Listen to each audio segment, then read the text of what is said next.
Hello. Today I have the great privilege of interviewing Bhaktiananda Goswami on the history of religion. I'm going to ask him a few questions about the evidence confirming the ancient global presence of a primal revelation at the heart of human civilization.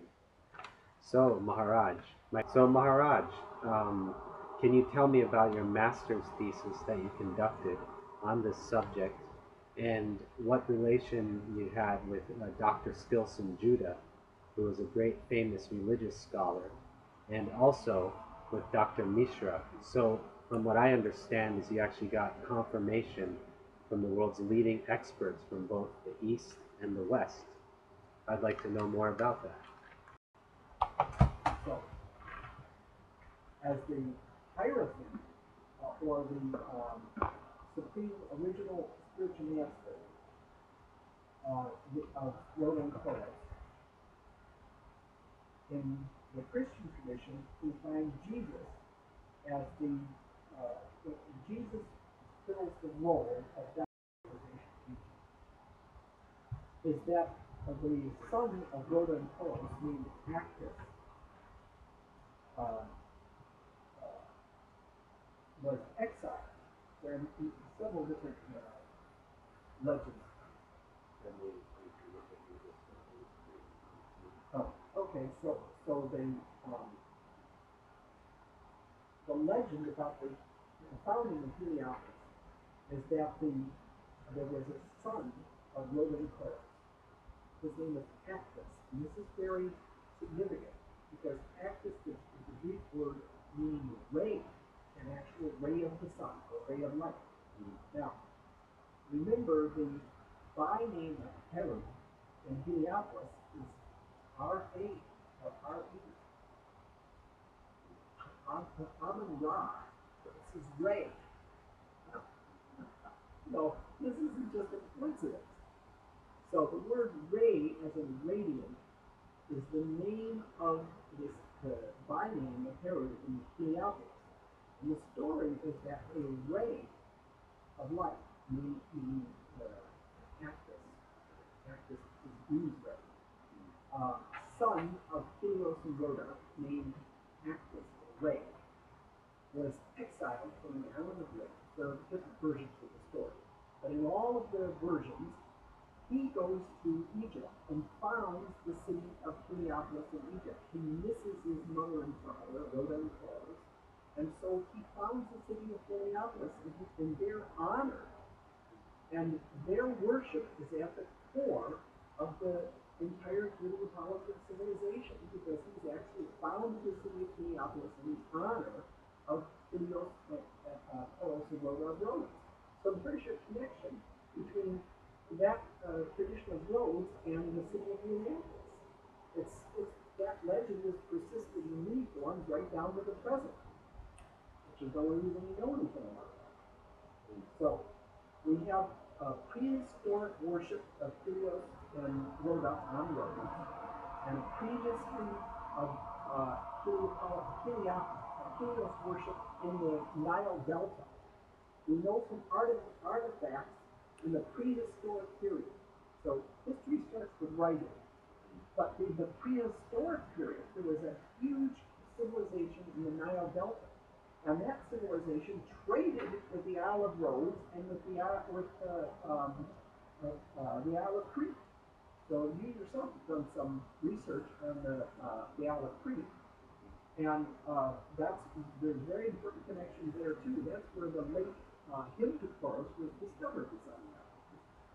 So there are very early trade connections between the Isle of Rhodes and the Isle of Crete and the Nile Delta, because there's been a huge amount of artifacts found that show that there was this trade. Now, that prehistoric civilization gave us all kinds of hard evidence. But with the advent of writing, now you get to see the titles, the captions under the pictures of the visual evidence. And we find that the supreme deity of that prehistoric civilization was the HR deity. And the hieroglyph for the HR deity is the circleglyph. And that circle drift actually has the phonetic value of the HR name. So when I've explained elsewhere, the sound shifts that name, and if you apply known rules of linguistic rules of sound shifting, all of a sudden these so-called different gods of the ancient world all become the same deity. They become Hari, Eli, Uri, Ori, Ali, Olu, Ilu. The R and the L are interchangeable, and the aspirate, the soft breathing H, hardness to a CH, the K and the G, and it becomes S sound, and an SH sound, and a Z phonative Z sound, and it yields to the initial vowel sound, which is where we get names like Ili, Ali, Ori, Uri, and so forth. So, and there you have Hari, Sura, Sola, Heli, Eli, all of these supposedly different deities are all the same deity, the primal Father God of all humanity. And of course, his Shakti is ever present. He's never worshipped without it. And his first expansion, which is the initiator into, which is the revealer, okay, the revealer of the entire religion, is God with us, Emmanuel, who is the Logos, who is the very word of God, the manifest name and form of the Lord. So that's the connection between roads and mountains. So I was wondering, so you've established the name, say, and established that the little goddess is the same yes. as HIV, and pretty much you've established this, like you said, the logos, and so that's so far that's Hari, Krishna, and Radha, Baladev, right? So what other evidences are there related to these three deities that confirm all this, that seemingly so many different names and so many different styles of worship, and so many different cultures? So what else do you have to show in arts? Well, all the archaeological evidence, 100% of it, if you're right, then it's going to be, this is the importance of the interdisciplinary work that I've done, is that my thesis is that all the evidence from every discipline is going to confirm it. And it in fact does. So that since I started teaching about this in the 1960s, and I was already sure of what it was, and I've never had to backtrack or repeat anything. As a matter of fact, every year that goes by, there's masses of more evidence proving my assertion. Since I started in the 1960s, I've been teaching new discoveries and all kinds of things that happen, and more scholars have started studying specialists. They have what I call specialty myopia, where each different specialist is studying in their own little box. And they make advances in their own little box. The problem is, they are not outside their box. They're not able to look at the context of the work they're doing and to see the big picture that I see, because I'm looking at the best evidence from many different disciplines across the disciplines all at once. And I'm looking not just in a particular isolated time and circumstance, I'm looking over thousands of years and looking at the evidence, looking at the best evidence from many fields over thousands of years and thousands of miles. And when you start to look at that vast sweep of things, context, it's kind of pattern recognition. After a while, you're able, anybody, any honest, real person would be able to see what I see if they were simply looking at all the things I'm looking at. The problem is, people don't look. They're stuck in their own little specialty boxes, and a lot of times those boxes are racism, or, they're the confines of those boxes. Yes, right, there's class, right, exclusivism, class, race, sex, they're sexist, they're male sexist, or female sexist, or racist, the yeah, racism, ethnicism, and they have also tremendous religious prejudice. And one of the obviously religious prejudice is called spiritual pride. That's where people think, hey, I've got God and nobody else does, or maybe I'm God's favorite. God likes me better. We members of the same religion, but God likes me better when he likes you. So spiritual pride can be blinded. It can be just as blinding as racism or sexism. But all of these kinds of things in classes, all of these kinds of things are blinding. And one of the advantages that I had is that I was kind of a child prodigy. I was tested when I was dropped out of school when I was in the 8th grade. I refused to go back. My mother had a degree in library science. Yeah.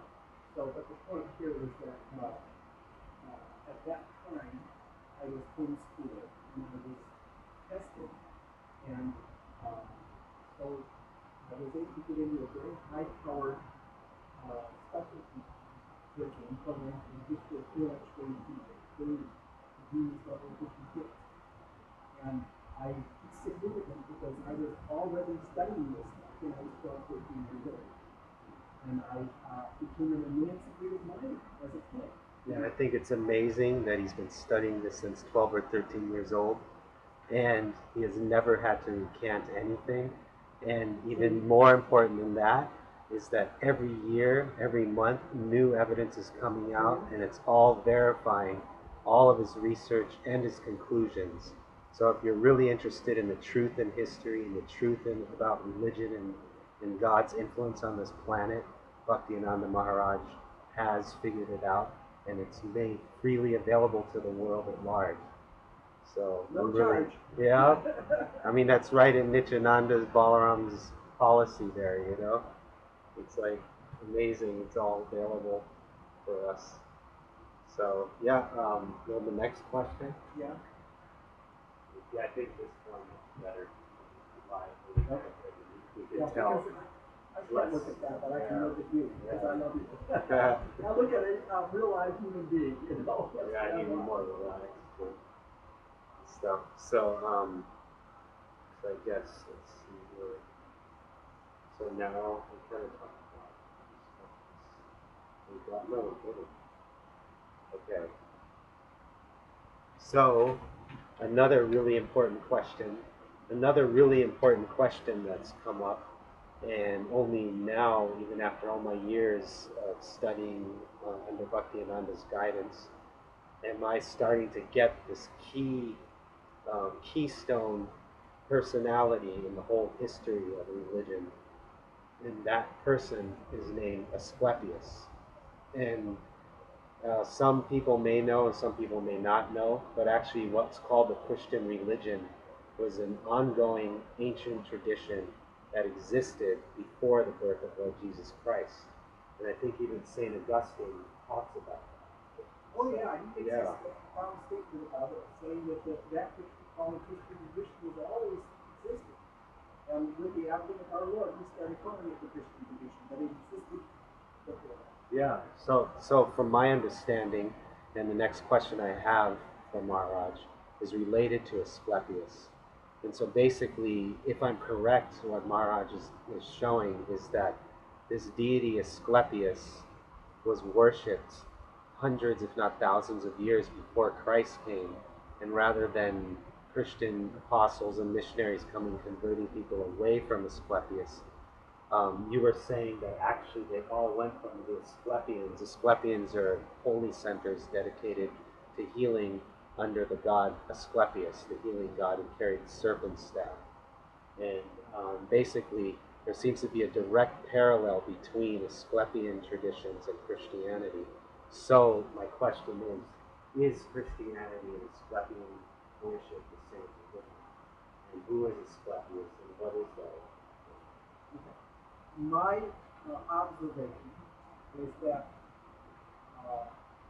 not only did Jesus Christ fulfill the prophetic traditions of the Greeks by fulfilling the prophetic traditions of the Spartans. But he fulfilled the traditions of the Egyptians and everybody else. Well, sorry to cut you off, but didn't they think Alexander was the one fulfilling that prophetic tradition? The Egyptians, I mean? I mean, that might be a whole other subject. Yeah, let me get off on that. We're talking about different prophetic traditions. Different traditions. There are many prophetic traditions. Now, the Leela of Jesus Christ, whether a person believes he existed or not, the stories that are connected to him are intimately connected to both Buddhist traditions, Vaishnava tradition, and Vaishnava tradition, and to Shaivite tradition, and to numerous other prophetic traditions. So,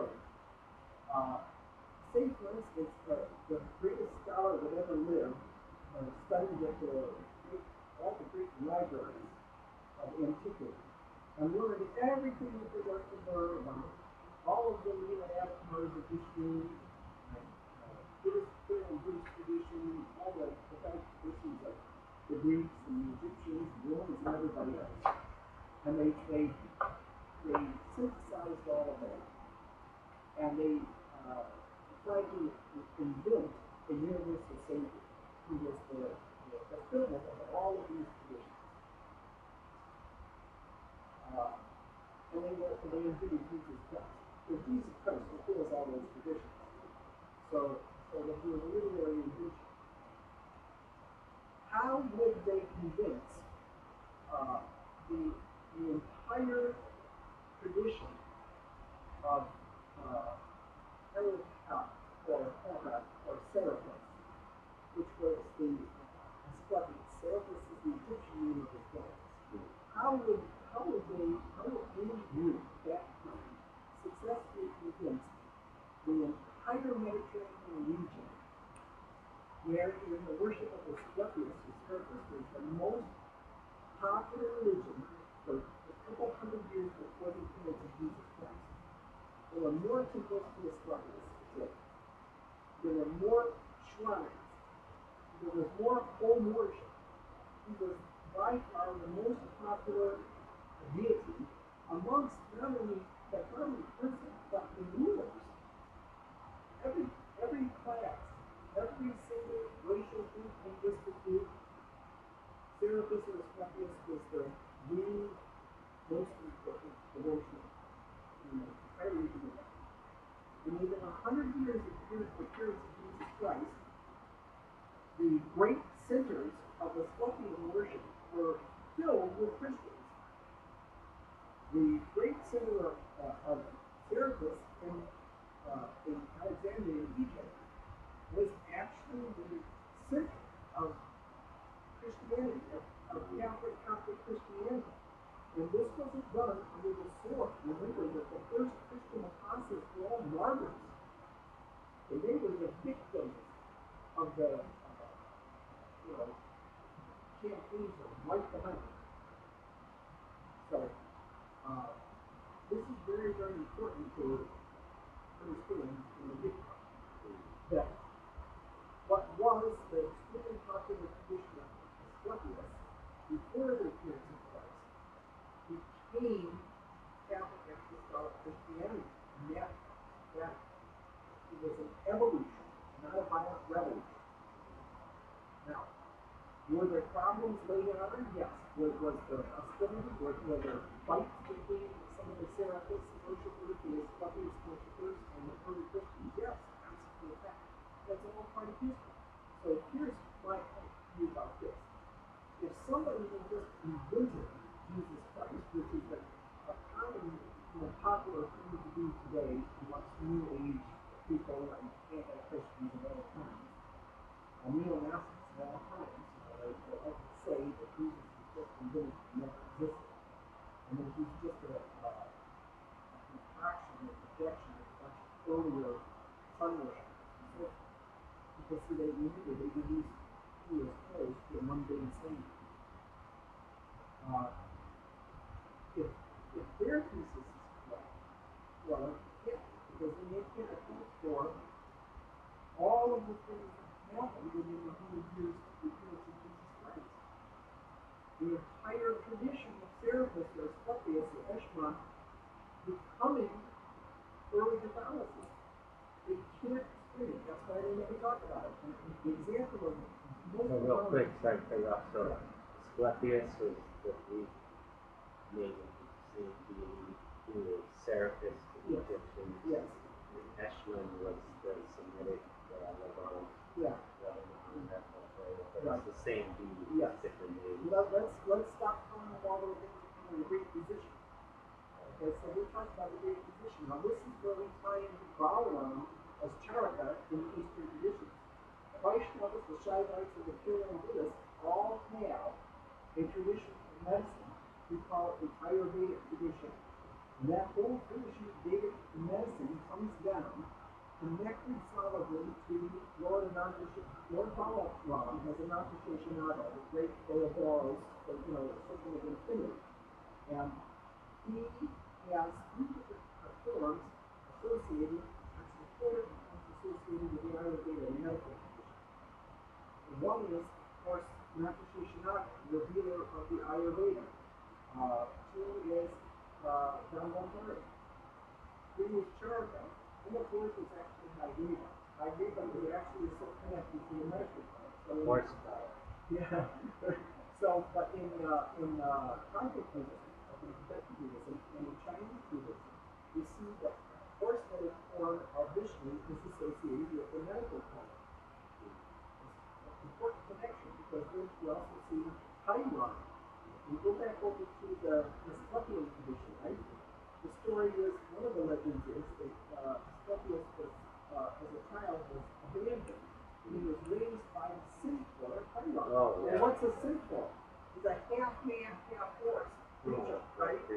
So now, yes, you go over to the Buddhist medical tradition, and Haiwan is the revelator of the Ayurveda. In the Buddhist medical tradition. So that's an they exact have parallel. half horse connection. Wow. Now, I remember before I told you about the, I mentioned, so now this is part of I'm going to stop you, so I'll just bring this in because this is where I love So what about weren't the Ashwini Kumaras? Okay, so I'm showing you right now.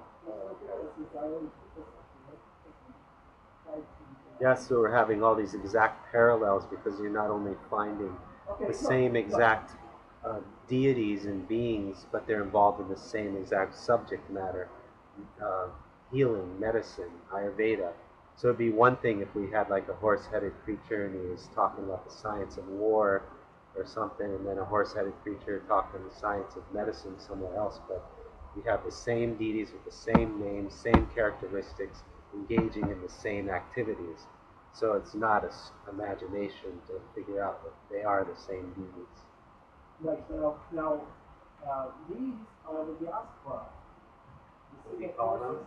Eo is a tree, Kora. Remember I told you about Kora, or Koro. The two boys. These are the two boys that are the Diaspora.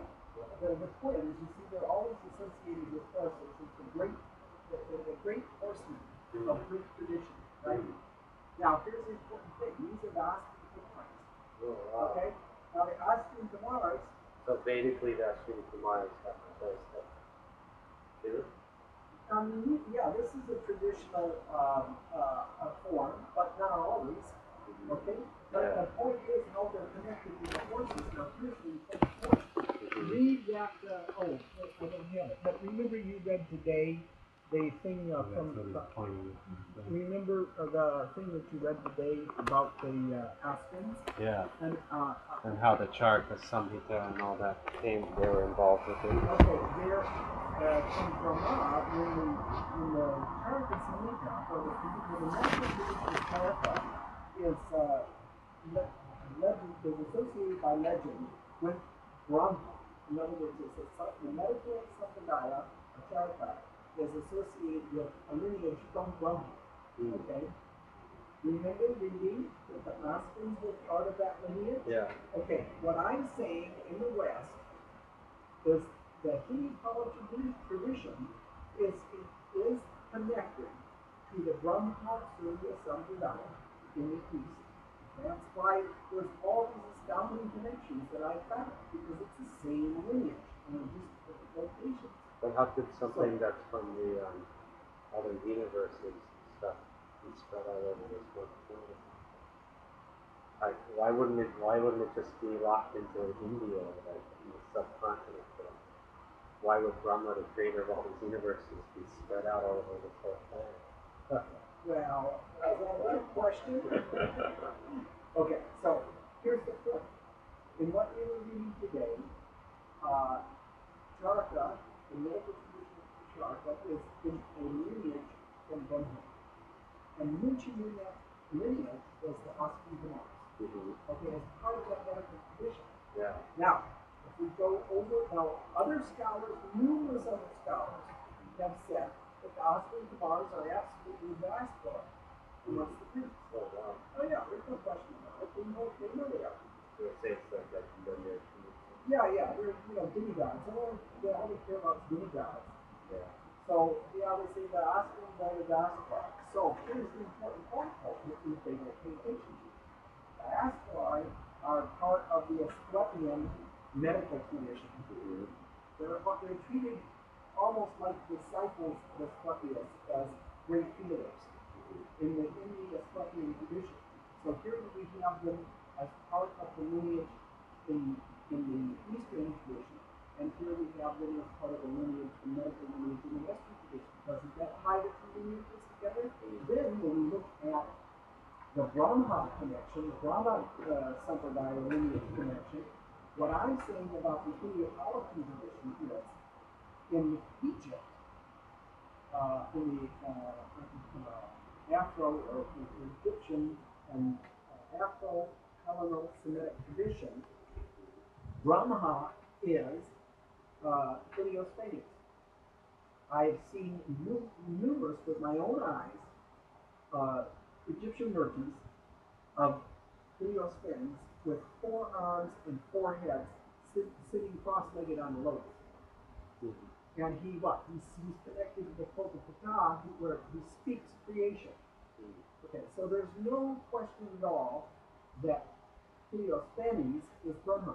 Now let's look at some of the other questions that you had about, how do we... Well, I wanted to ask real quickly, because last night you showed me this video about Asclepion. Yeah. And what was it now? Epidaurus? Oh yeah, that was one of the most, they usually say like the cinder, Asclepion. Yeah, so what I noticed was a lot of parallels to the Vedic Vaishnava tradition. Like they have prasadam halls. Oh yeah. And can you go into a couple of other similarities between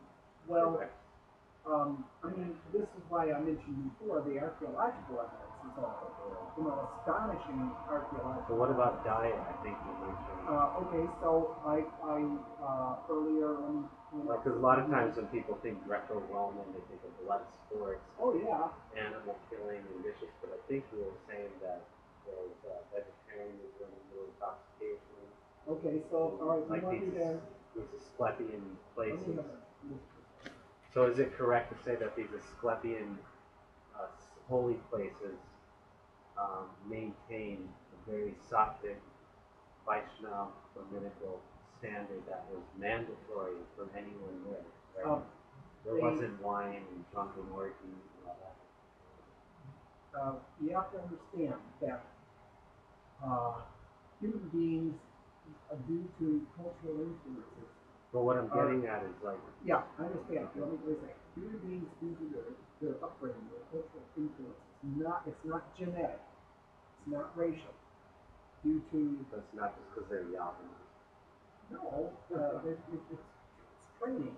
An individual is trained up to be in the mode of goodness, passion, or ignorance, or to tend towards. I like to say tending towards, because there's no pure goodness or passion or ignorance in the material world. Things are always mixed.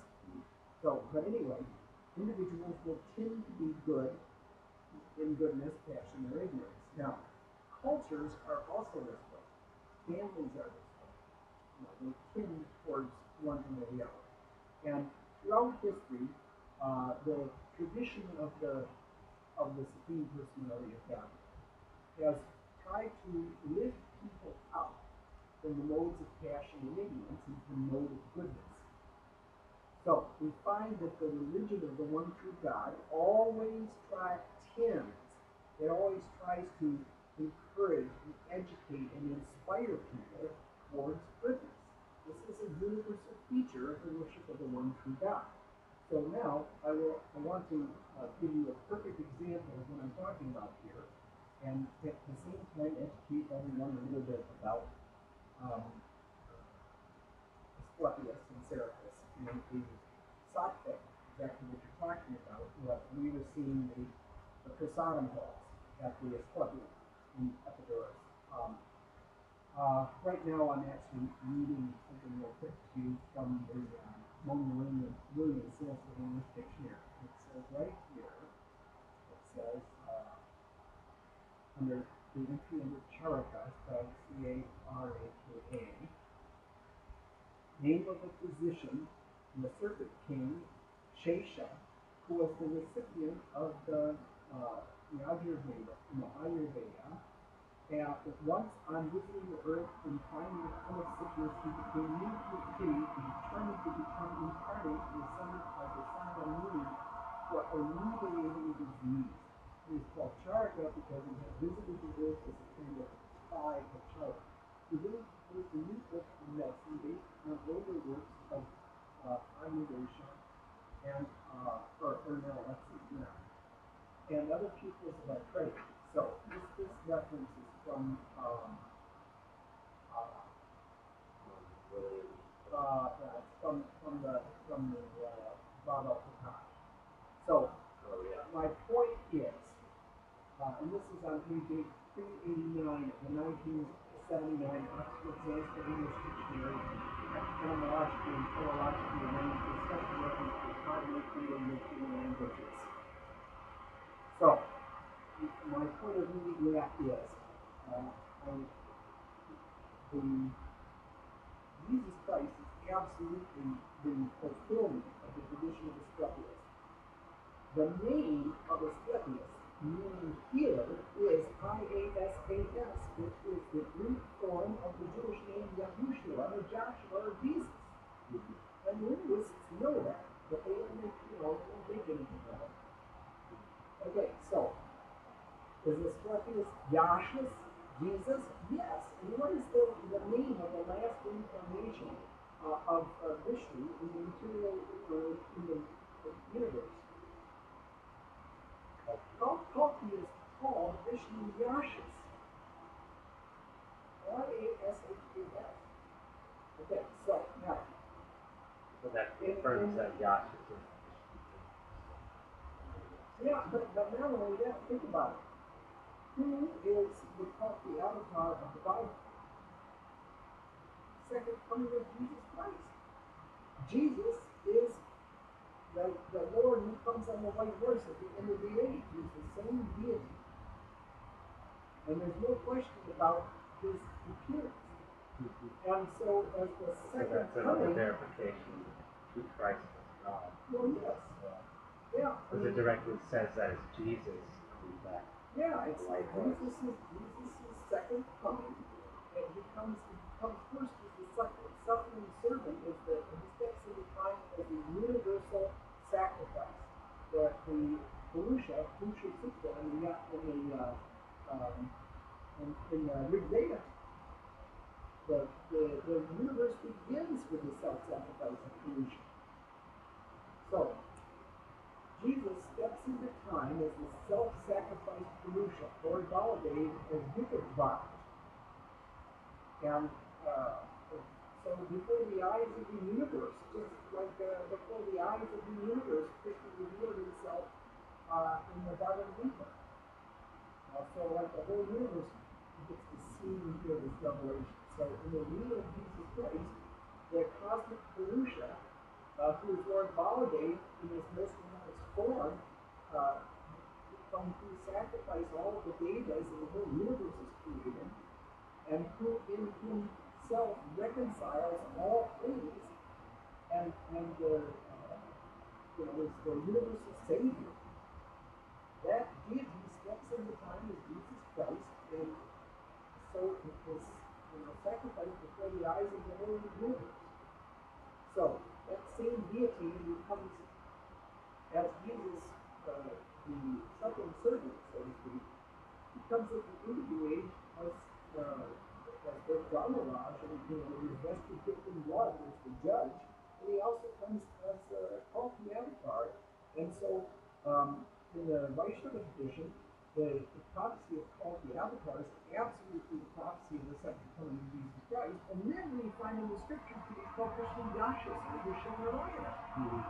Okay, so we go back to the Greek. The name of Asclepius, which is actually cognate, linguistically related to the biblical Yahushua, Jesus. Now we say Jesus in English, but the Hebrew is the divine name Yahoo and the name Shua. In Egypt, the name of the Lord is Shu. And in Sanskrit, look it up in the Monacan dictionary. Shu means to save, redeem, equip. Isn't that astonishing? Shu in Sanskrit, Shu in Hebrew, and Shu in Egypt. And what is the hieroglyph for Shu, the Savior God's name, Shu in Egypt? It's the white plume. And what does Baladev always wear? What is what Krishna's symbol is the peacock feather? Baladev's symbol is the white plume. And the white plume is the hieroglyph for the name Shu, which means Savior. Wow. I mean, it's it's so astonishing. It's so amazing. So now, I wanted to show what I want to say real fast Yes. is it says in the quote from the Baba Prakash that Ananta Shesha was the recipient of the Ayurveda, so who did he receive it? Well, I don't know exactly what they're talking about there, because the Ayurveda, when you go to India and you travel around, or Sri Lanka or Nepal, when I interviewed the head of His Majesty's Archaeological Department in Nepal, I talked to him about a lot of different connections in Nepal, including the calendar of Nepal, and all kinds of symbols that were related. Because there's concept of Pure Land Buddhism in Nepal right alongside Shaivism and Vaishnavism, and the devotees, you can see the same devotees at the Vishnu temples, the Shiva temples, and the Pure Land Buddhist or Classic Buddhist shrines, stupas, all on the same day. The devotees are not sectarian. They absolutely get it, and they worship all of each other's temples. However, the priests are exclusivists. Okay? And when I went to the secular head of the archaeological department, and I asked him about all these things, he confirmed for me the connections between. Now, ask me the question here. Well, it says that Charaka Sheshanada was the recipient, right? So who did he receive it So from? when I talked to him about the calendar, I talked to him about all these issues. What he confirmed to me was that Ananta Shesha, or Lord Balaram, is identified with the Ayurveda as it's developed, not as having received it as anything, but as the development. And this is why, because see in Nepal, they have Nagapals, just like they do all over India and down into the Shura. So does it ever even say Dambakari is the father of Ayurveda, or did he just carry it? Dambakari, okay. Think about Dambakari, okay? Dambakari does what? He appears from the ocean of milk when it's being churned. Okay? And what is he called? What is his title? He's the anointed one. Look at Prabhupada's description. His hair is like royal. Remember the picture you've seen of him? Bhagavatam is like this, the throne. He's called the anointed one. And what does he have in his mouth? Look at that beautiful picture. What is he called? You've already heard what I've said about this. No, you haven't done it. It's called a kalash. Chalice is the word kalash. Isn't that astonishing? Yeah. Chalice has no, chalice is not associated with anything else except for actual body and blood, so to speak, the legalistic body, but the blood of the cosmic Purusha. So what's in the chalice? What's in the kalash? It's soma, right? And what is that soma? That soma is being delivered by God for what? For the eternal light of the Devas. Think about this. Now, in Latin, we have soma, right? And, of course, the name of Lord Baladev as the supreme god of Jericho is what? Well, if you go look up on the internet, they'll say the supreme god of Jericho, the city of palms, the Hebrew is palm. His name, Ekron Singh, was called S.A. But the Indian interchangeable. And he's associated with the name. So what name is that? What Vedic name is that? Soma. And so secular scholars say, oh, Helios,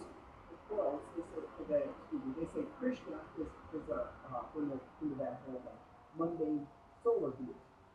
Okay, Krishna is a mundane solar deity. Because he wears a golden robe. So what's Bala? What do they always say about Bala? The secular scholars say he's lunar, he's a white body, and he's got all these other connections to intoxicating beverages and to soma and all Getting loony. I guess loony, yeah. So, but they like to associate Krishna and say he's a member of a class of supreme solar deities. So they say Balaram is a class of lunar deities, mass deities, demigod. So, back to the point is, experts know that across large areas and large spans of time, Ananta Sheshanaga, or Balaram, is associated with the medicine and the healing because he's what? He's the universal savior.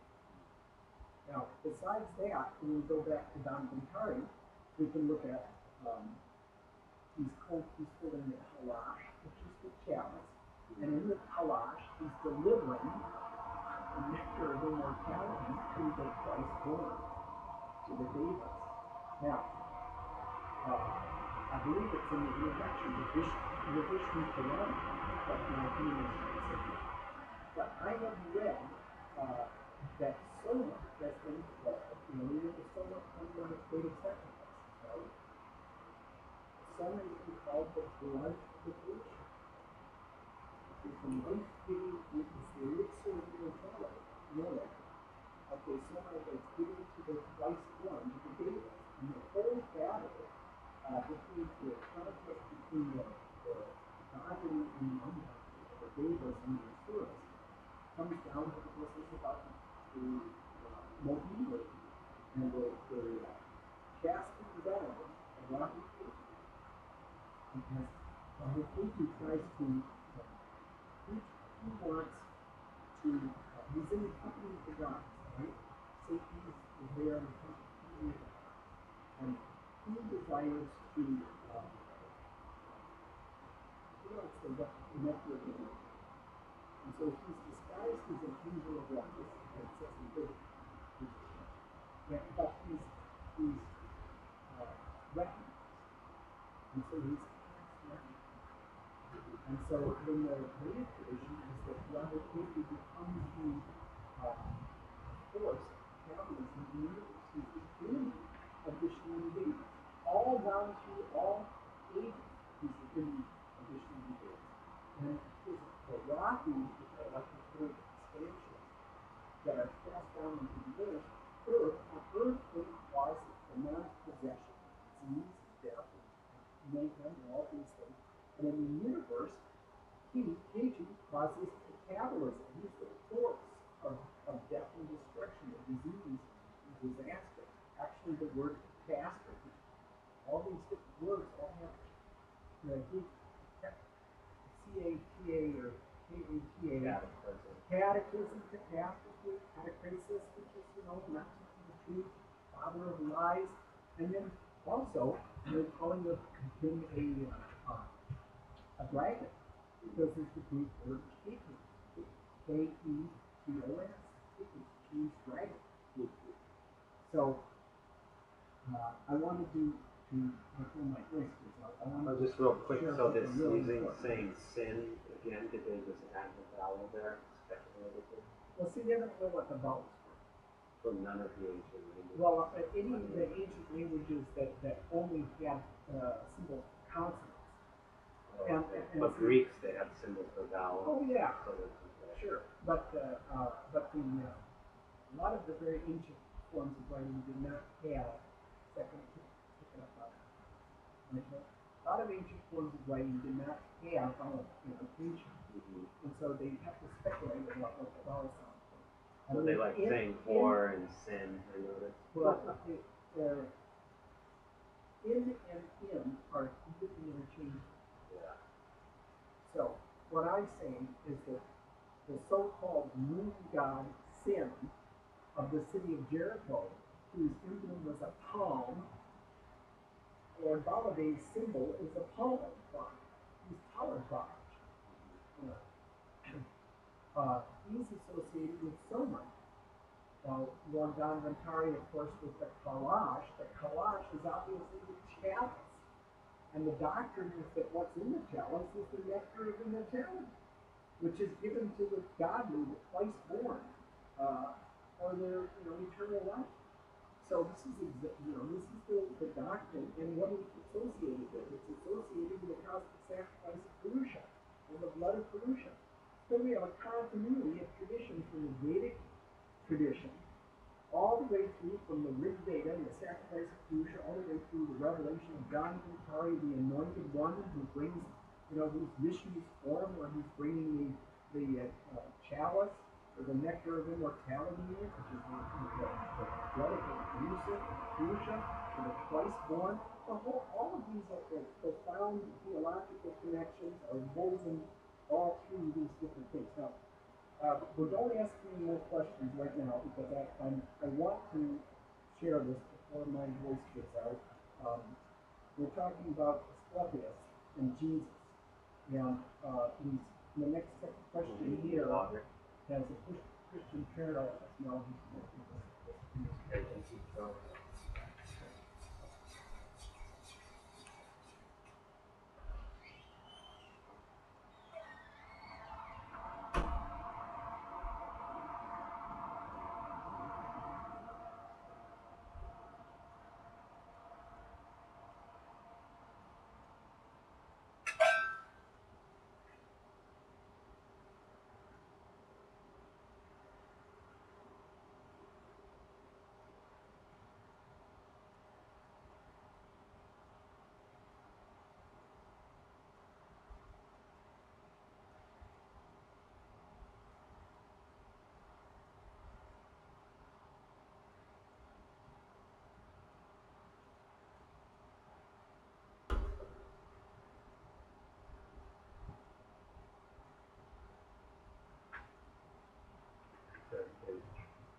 yeah, that's not going to make too much noise in your corner. Keep it now. Right up in here. I don't know. You sure that's not going to pick that up? Not over. Huh? Not from your mic. Okay. Well, you know that this is extremely important. You need to understand how important this is for Dalai. Taraka is different from Don Ventari, different from Ananta Shesh, different from Hariva, different form. In India, the traditional form of Chandra is exactly the same as the traditional form of Asclepius or Jesus. He's a mature, bearded man with long hair, wearing extremely simple, unsewn clothing usually, as a wandering mendicant healer. So,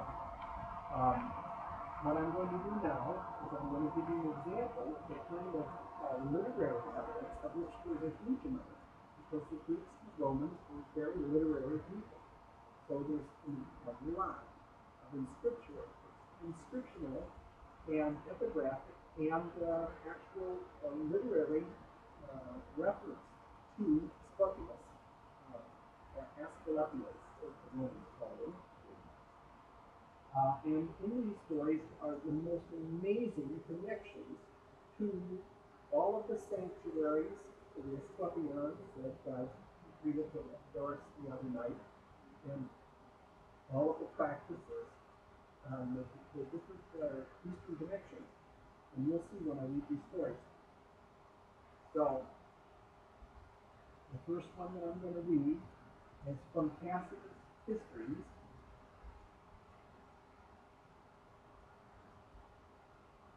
This is the story of how the Murti, the specific Murti of Serapis, came to Alexandria.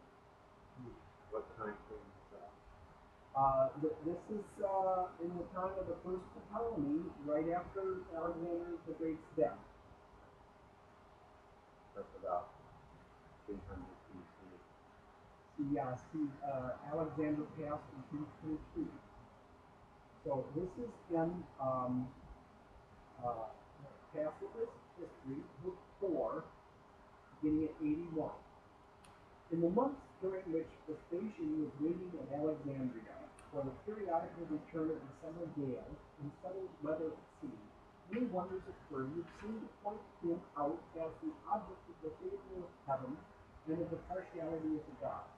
One of the common people of Alexandria, well known for his blindness, threw himself at the emperor's knees and implored him with groans to heal his infirmity.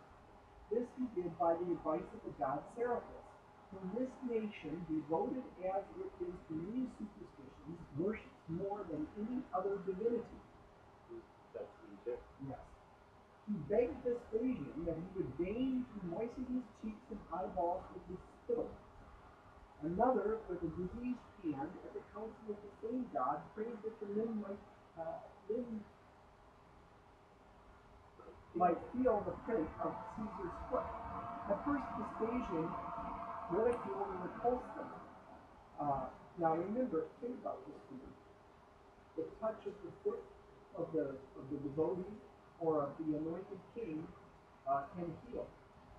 Jesus used spit to heal a blind man. Okay, so all these little details are connections. You know, this is about the touch of the devotee's foot and all that. At first, Vespasian ridiculed and repulsed them. They persisted in who, though on the one hand feared the scandal of a hopeless attempt, yet on the other was induced by the impudence of the men and by the language of his flatterers to hope for success. At last he ordered that the opinion of physicians should be taken as to whether such blindness and infirmity were in the reach of human skill. They discussed the matter from different points of view. In one case, they said, the faculty of sight was not wholly destroyed and might return if the obstacles were removed. In the other case, the limb which had fallen into a diseased condition might be restored if the healing influence were applied. Such perhaps might be the pleasure of the gods, and the victim might be chosen to be the minister of the divine will. At any rate, all of the glory of a successful remedy would be Caesar's, while the ridicule of failure would fall on the sufferers. So, Vespasian was involved in the possibility of good fortune, that nothing was any longer past belief. With a joyful countenance, amid the improved expectation of a multitude of bystanders, accomplished what was required. The hand was instantly restored to its use, and the light of day again shone upon the ground. Now, this is a preface. This is a lead into the story about Serapis. So we're showing already from this the connection between Serapis and the healing fact. And with specific things that are connected both to Scorpius and to later Jesus' healing ministry. Yeah, it's showing that it was the most popular deity in Egypt. Right. Persons actually present attest both facts, even now, when nothing is to be gained by hope. Vespasian thus came to conceive a deeper desire to visit the sanctuary of Serapis, that he might consult with God about the interests of his throne. He gave orders that all persons should be excluded from the temple. He had entered and was absorbed in worship when he saw behind him one of the chief religious Basilidas, whom he knew at the time to be detained by sickness at a considerable distance. Is that Tosuda? Say, I want to make a comment on that. I don't want to get too far off here. Okay. You see on the end of initiated names, Greek names, Des, Das, Esotas means servant. Just like in Vaishnavism, the Das means servant. Isn't that astonishing? Yeah.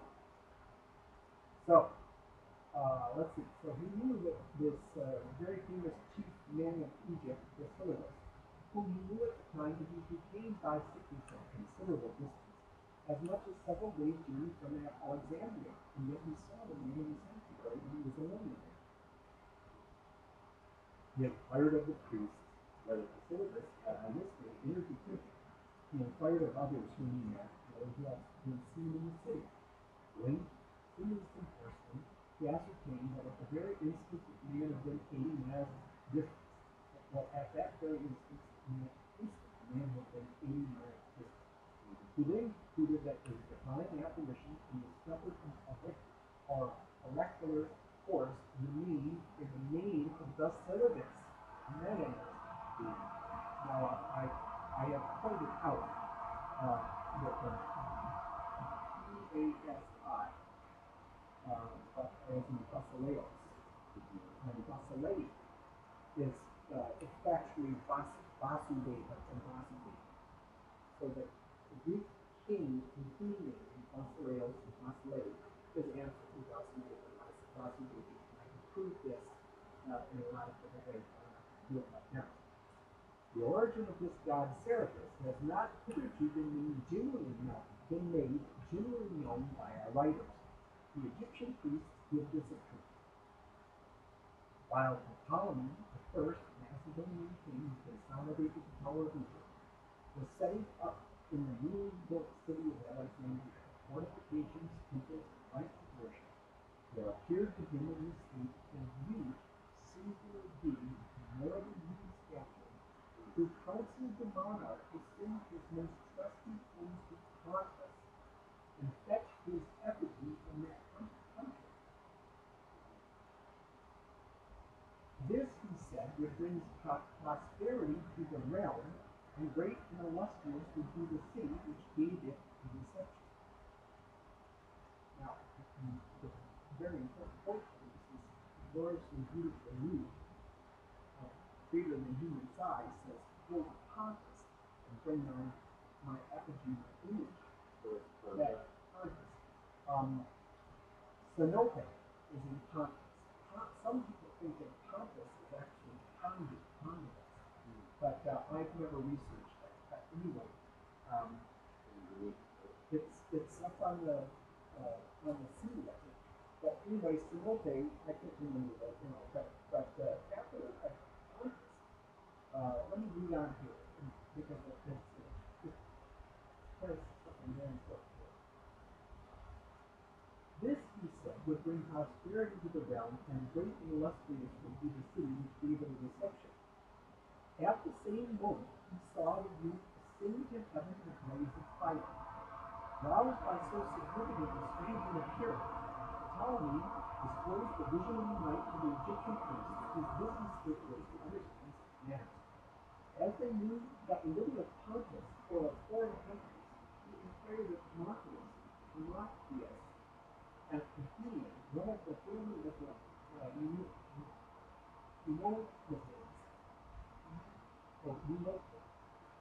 whom he had invited from Ulysses to preside over the sacred rites, what this worship was, and who was the deity.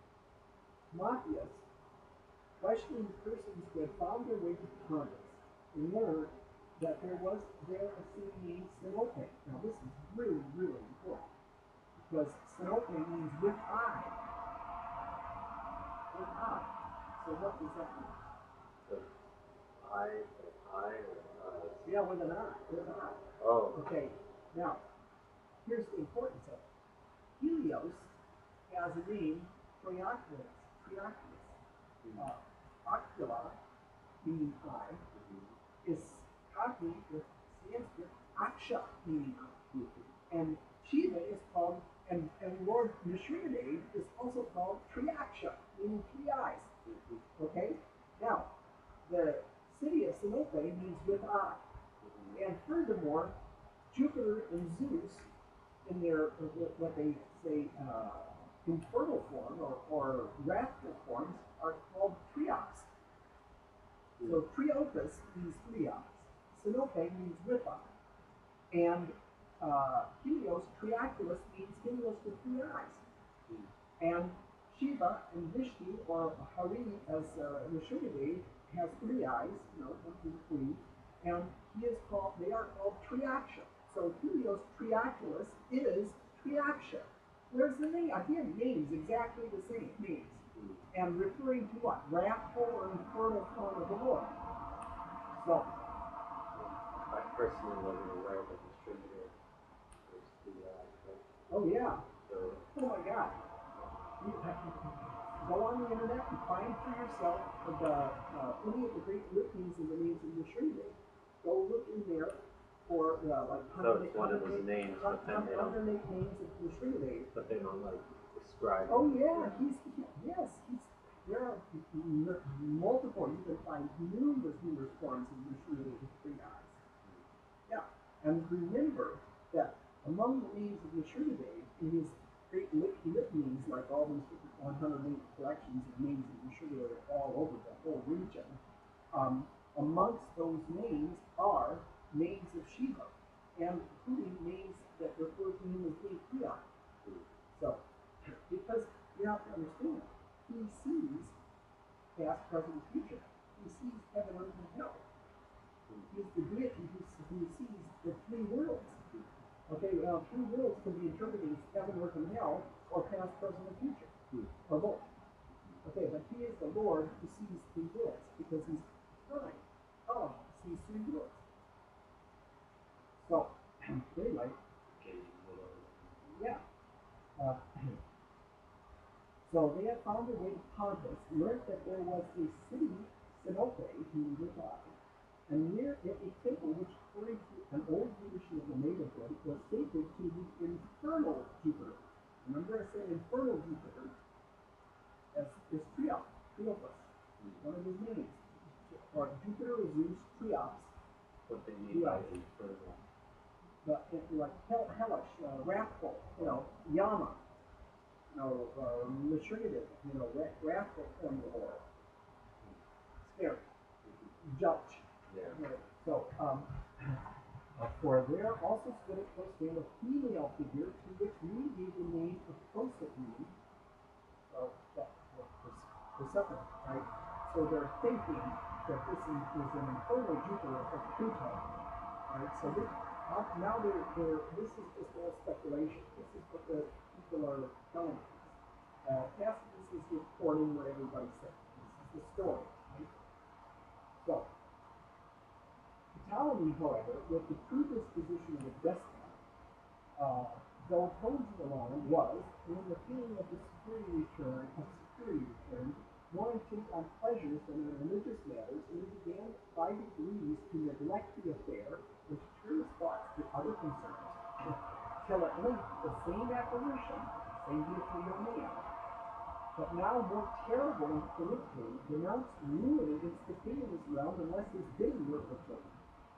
Ptolemy then gave directions that an embassy should be dispatched with presents to King Philophemus, who at that time ruled the people of Sinope and instructed them when they were on the point of sailing to consult the Pythian Apollo. Now, the Pythian Apollo is, Apollo of Delphi, where the Pythia, the woman prophetess, was. Their voyage was prosperous, and the response of the oracle was clear, that God bade them go and carry back with them the image of his father, but leave that of his sister behind. Okay, now, if a beautiful young man says, go get the image of my father, but it's really his own image, what's the influence? It's the Quarles form, the Dionysus form. Baladev and saying, go get my Scorpius form, my Serapis form, my adult, mature, bearded form. Okay.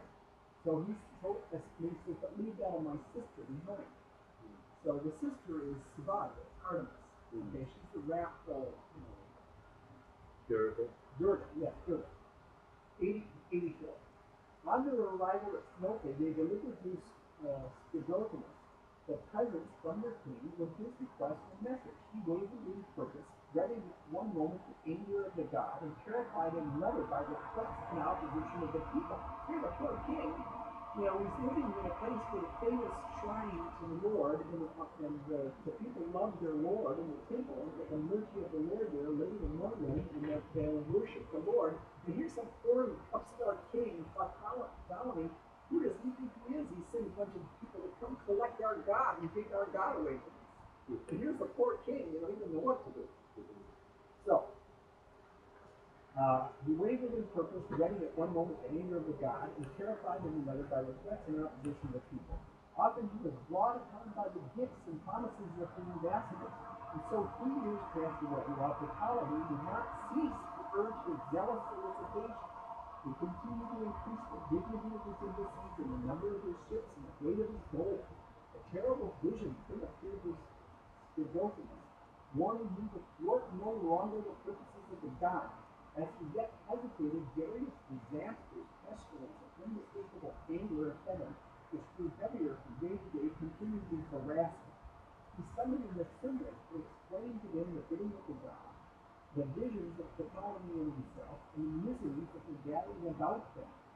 People turned away angrily from their king, were jealous of Egypt, and fearing for themselves, thronged around the temple.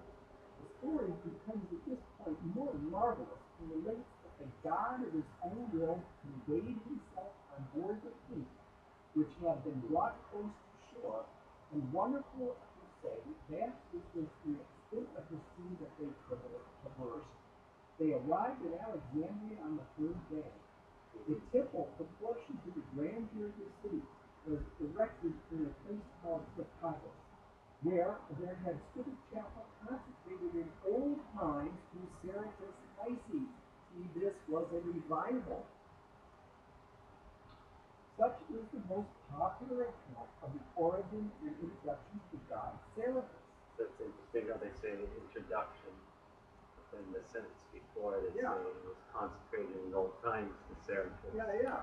Let's see what they're talking about here is the murti, the traditional bearded form of Serapis that you see in all of the Egyptian. I have this album on my Facebook page of many murtis of Asclepius and Serapis. It's obviously the same deity. And the type is the very same as that of Charaka in India.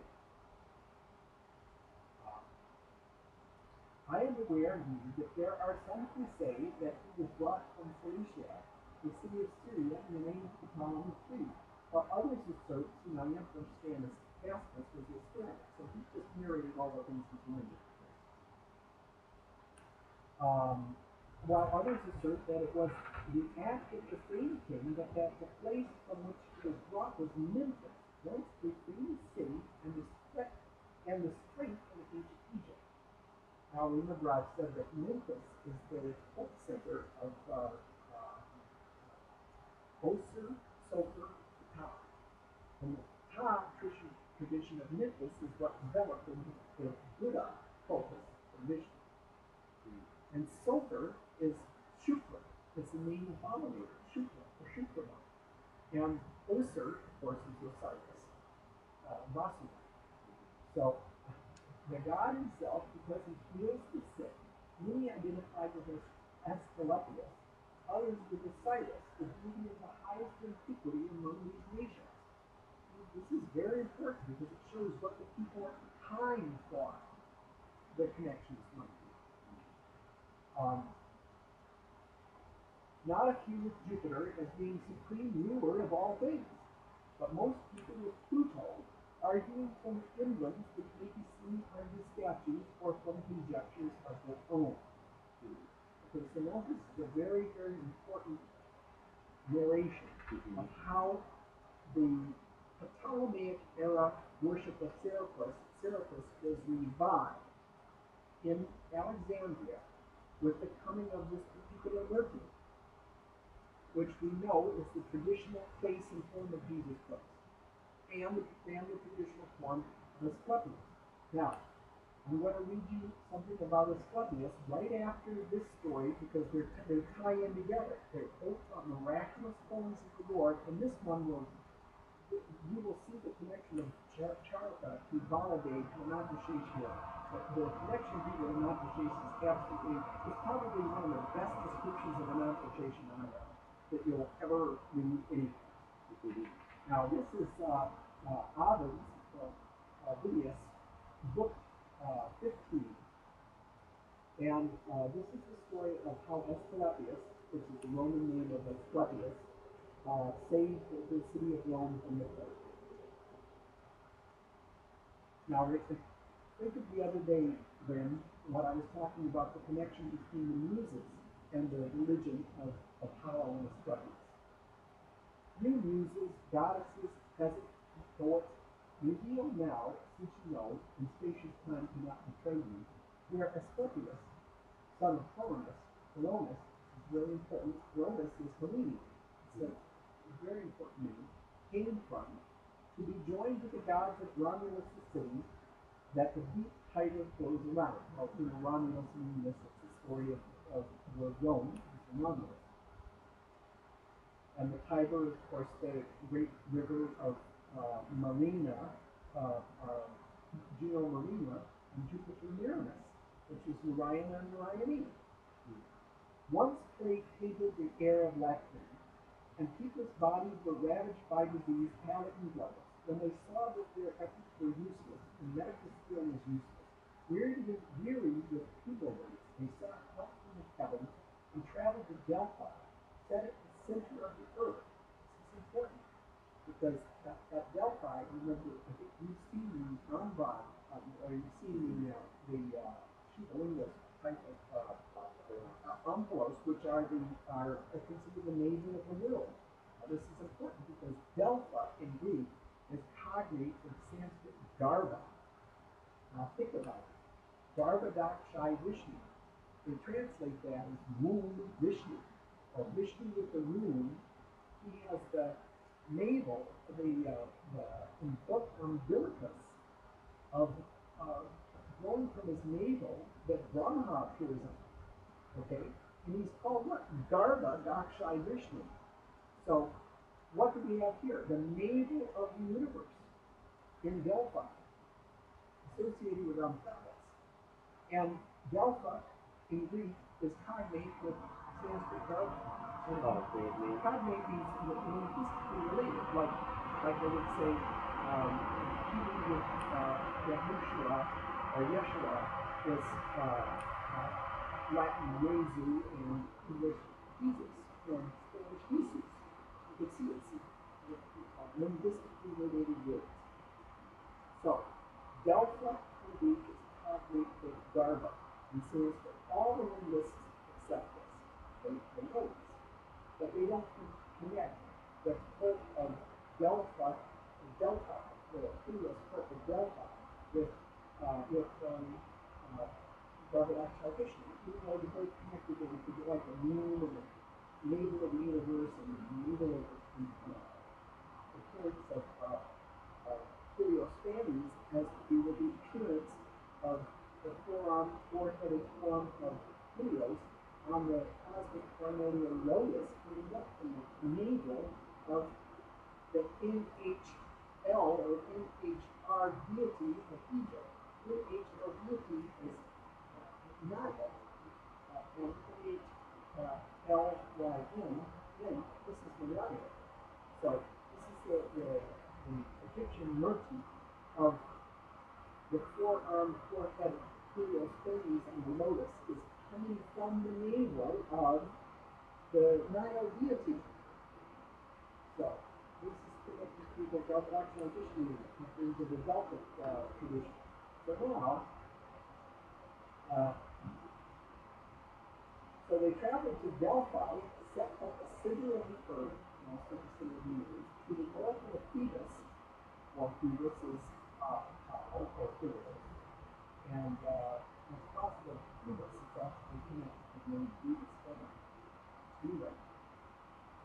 and prayed that he would aid them in the misery by a help-giving prophecy, and in their great cities evil.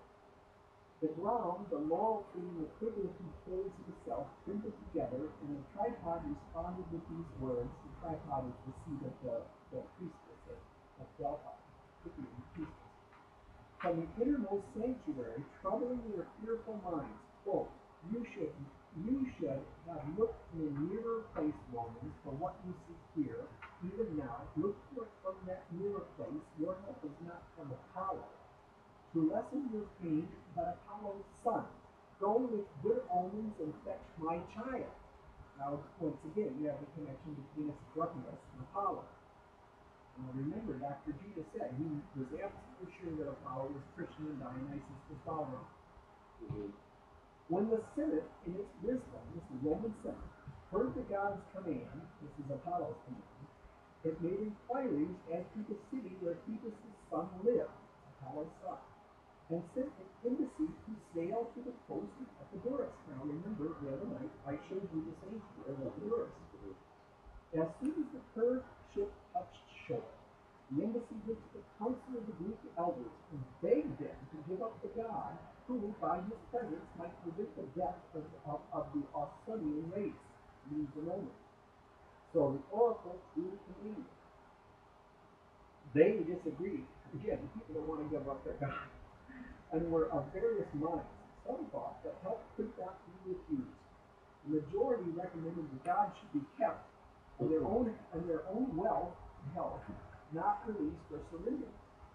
While they wavered, as dusk dispelled the lingering light and darkness covered the countries of the earth with shadow, then in your dreams, Asclepius, god of kings, seemed to stand before your bed burning, just as he is seen in his people, holding a rustic staff in his left hand, and stroking his long beard with his right, and with a calm voice speaking these words: have no fear, I will come, and I will leave a statue of myself behind. Take a good look at this snake that winds and knots around your staff, and keep it in your sight continually until you know it. I will change into this, but greater in size, seeming as great as a celestial body should be when it changes. The god dares with the voice at once, and sleep with the voice of the god as sleep fled, high day dawned. When morning had put the bright stars to flight, the leaders, still unsure what to do, gathered at the temple complex of that god whom the Romans sought, Spartans, and begged him to show them by some divine token where he himself wanted to live. They had hardly ceased speaking when the golden god, in the likeness of a serpent with a tall crest. Now remember the crested serpent of the Americas? This is very interesting. Okay, because it appears here that actually at this point Ananda is hearing the crest. Or the word crest also means crown. So remember in Egypt, right? The seraphic, the Urias had a crown in Egypt.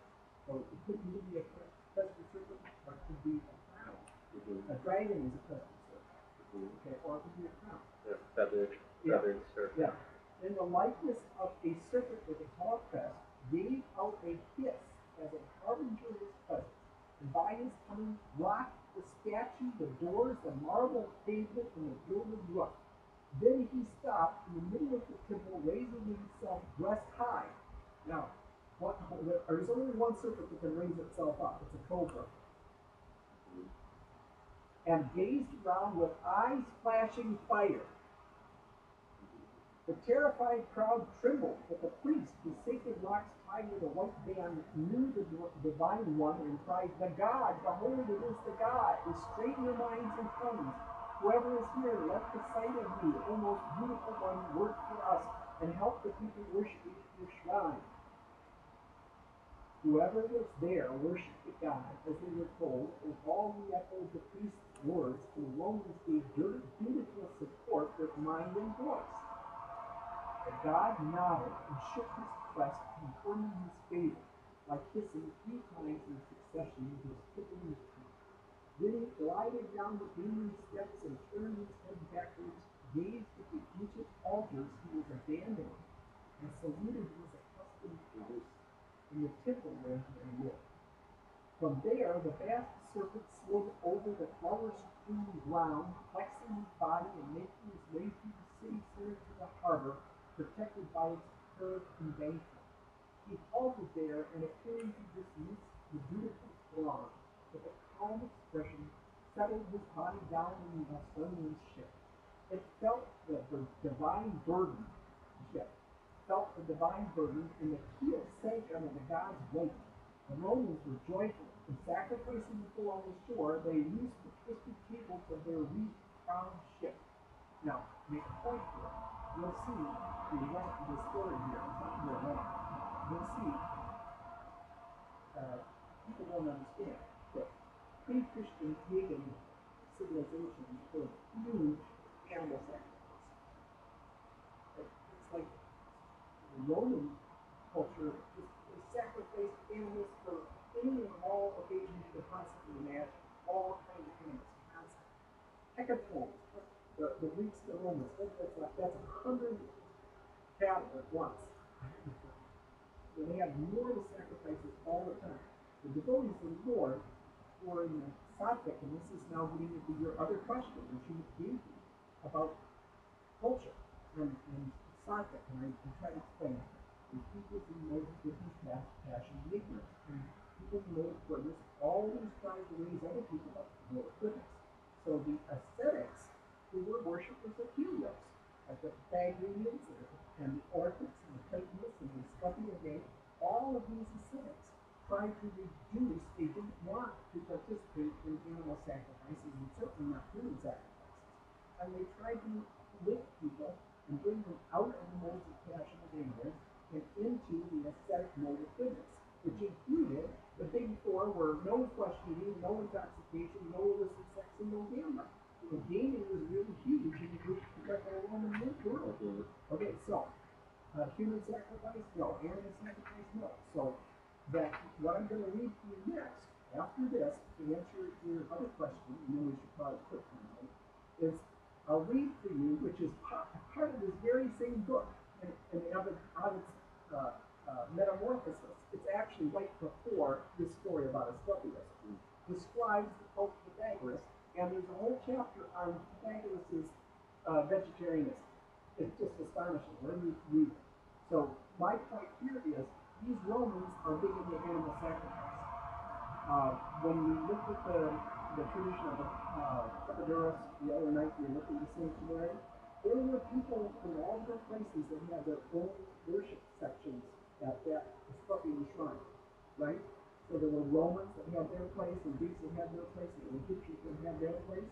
And the people who sacrificed, who did animal sacrifices, they had their shrines and stuff there too.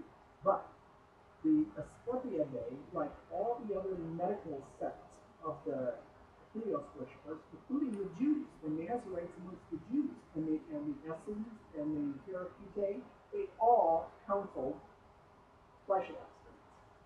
This was a really important part of their medical tradition. So, let's see. The Romans were joyful in sacrificing the bull on the shore. They loosed the twisted cables of their wreath-crowned ship. A gentle breeze drove the vessel. The god arching skyward rested his neck heavily on the curving stern post and gazed at the dark blue waters. The gentle breezes reached Italy over the Ionian Sea on the 6th morning. He passed the shores, and then there's a big long list here of places that they passed on their way to Rome. And you can see these right now. And the importance of these is that this is ancient record of what deities were worshipped in what cities between their place of departure and their place of arrival in Rome. So these kind of things are very, very important for identifying, what so-called deities were worshipped in what cities. So you'll see here it goes on and on. So there's another paragraph saying more than that. And what was there? This place was famous for white doves, and this place was famous for beasts, and this place was famous for marshes. and this is a rocky shore at this place. When the sailors steered their ship under sail to the place, since the sea was now rough, the god unwound his coils. Now they had a storm, and so they docked at in a place where there was a sanctuary to a pump. So the god unwound his coils and gliding along, pulled at the foam, and giant birds entered his father Apollo's temple, bordering the yellow strand. When the sea was calm, the Epicurean left Asclepius in a form, in his form as a Maharaja, left the eternal altars of Apollo, and having enjoyed the hospitality of his divine father, poured the sandy shore as he dragged his rasping scales along, climbing the rudder, resting his head on the ship's high stern post, until he came to Castrum, the sacred city of Lavinium, and the Tiber's mouth. Well, it's the Tiber's mouth, it's the sacred river of Rome. So all the people, men and women alike, had come thronging from every side in a crowd to meet him, along with those who served their flames, Trojan Vesta. See, so the Vestal virgins came.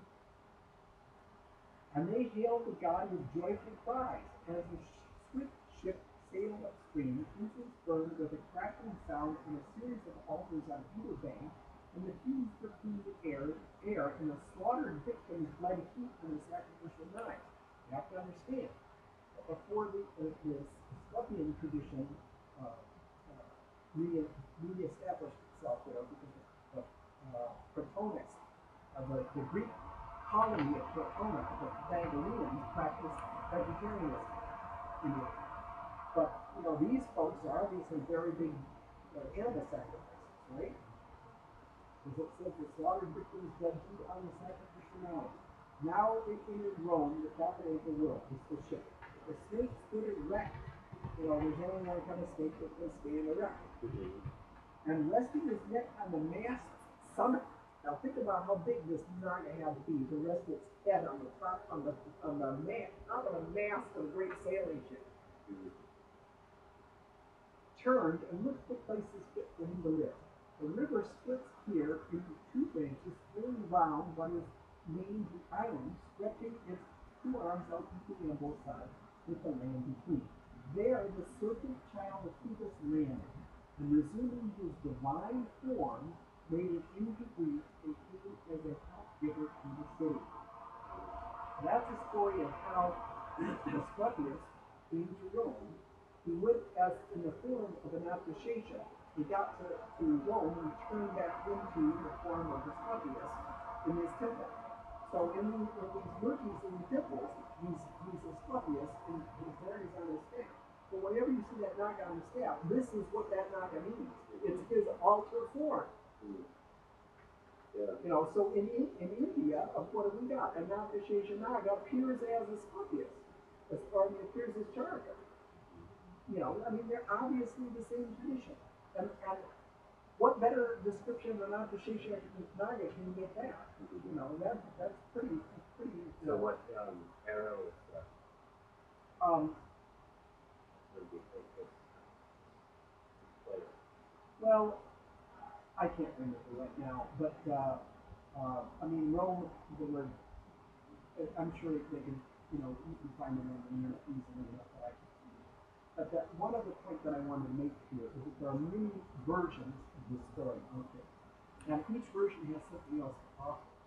And one of the other versions talks about what happened when he chose where his temple was going to be on this island. And it describes that when the great Naga left the ship, he looked around for,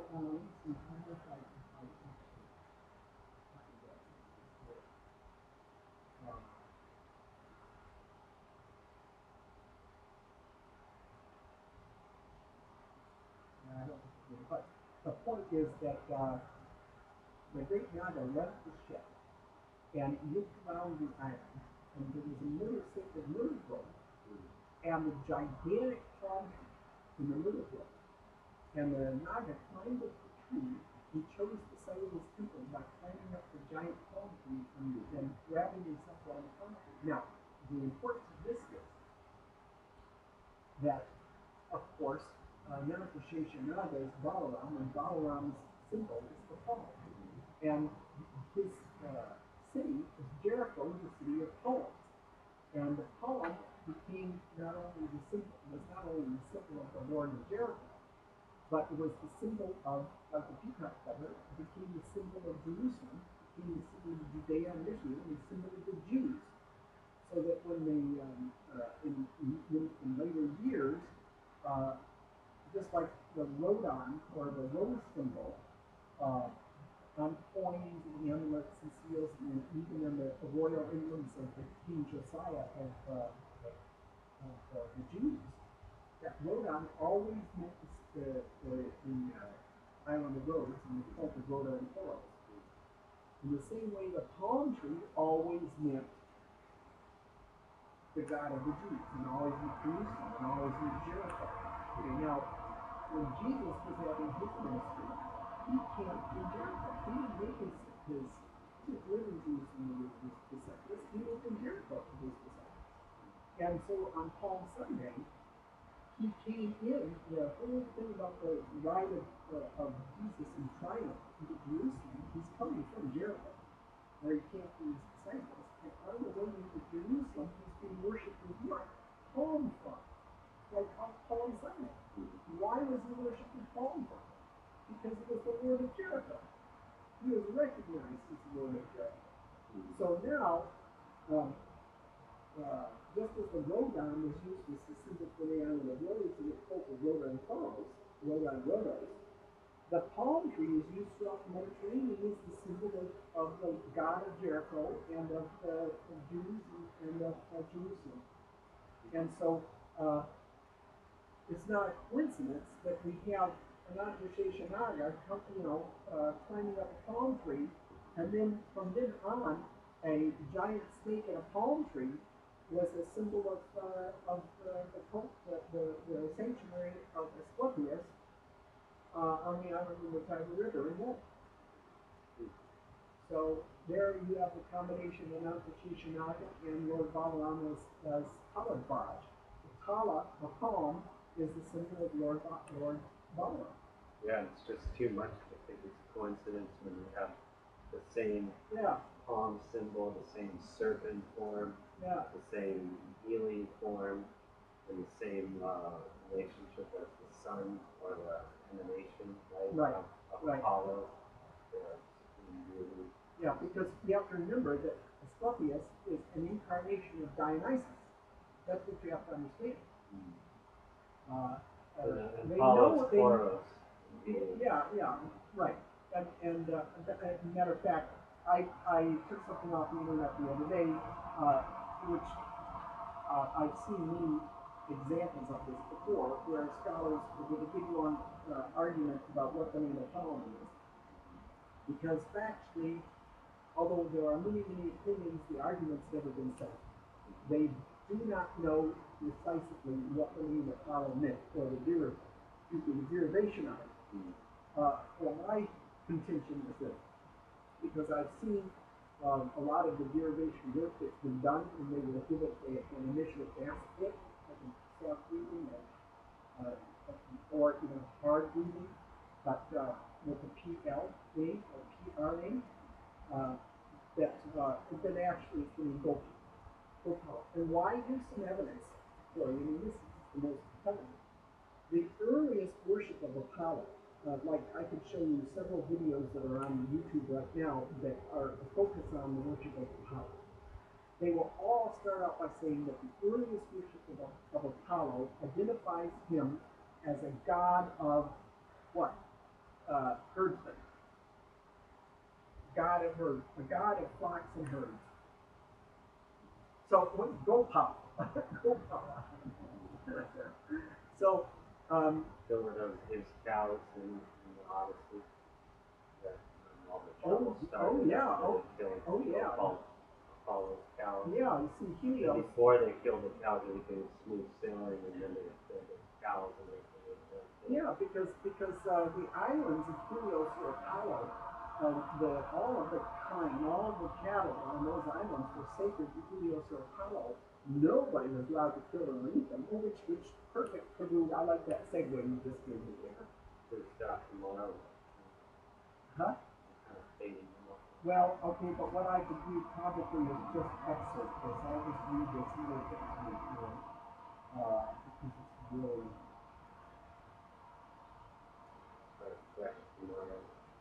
I think it'll be really good and watchable by people who will have that kind of go back and forth.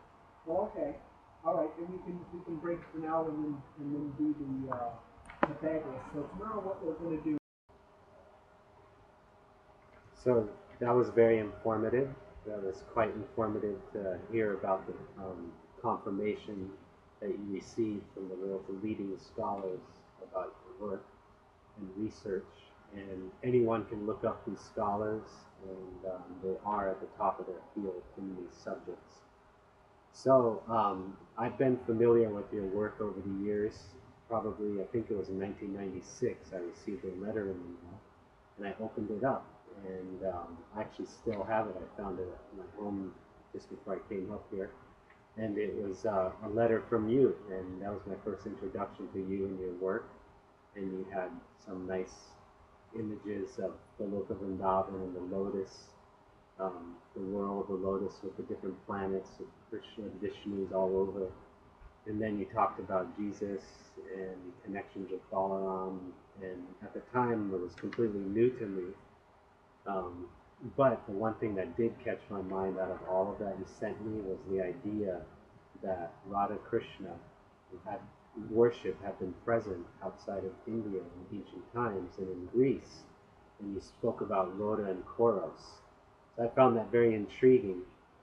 And you said like the island of Rhodes that we have in Greece, it's an ancient epicenter. Anyone who studies nowadays with the internet, you can look it up. And really, Rhodes was the epicenter of ancient world religion.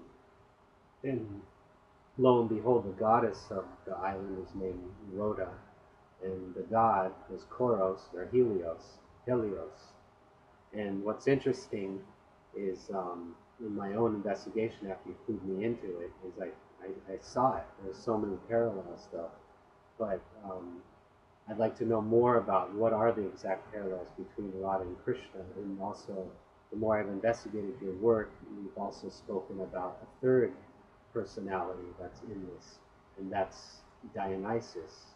And as we know in the Vedic Vaishnava tradition, we have Lord Baladev.